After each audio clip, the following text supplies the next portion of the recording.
తల్లి, నీ మాటకు నీ సంకల్పానికి ఉన్న బలాన్ని తక్కువగా అంచనా వేసుకోకు. ఈ ప్రపంచంలో నీ సంకల్ప శక్తికి మించిన బలమైన ఆయుధమేదీ లేదు. ఎందుకంటే మాట మారితే దిశ మారుతుంది. సంకల్పం దృఢమైతే విధి కూడా తల వంచుతుంది. నీవు నిశ్చయంగా ఒక అడుగు ముందుకు వేస్తే దైవం 100 అడుగులు నీ వైపు వేస్తుంది. అడ్డంకులు భయపెట్టడానికి కాదు, నీ లోపల ఉన్న అగ్నిని వెలిగించడానికి.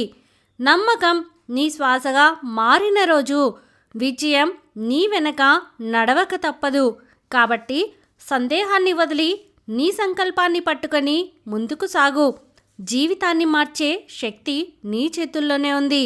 సందేహాలన్నీ ఈ క్షణమే వదిలిపెట్టి నీ సంకల్పానికి పదును పెట్టు. విజయం తప్పకుండా నీకు చేరువ అవుతుంది. విజయాన్ని దక్కించుకుంటూ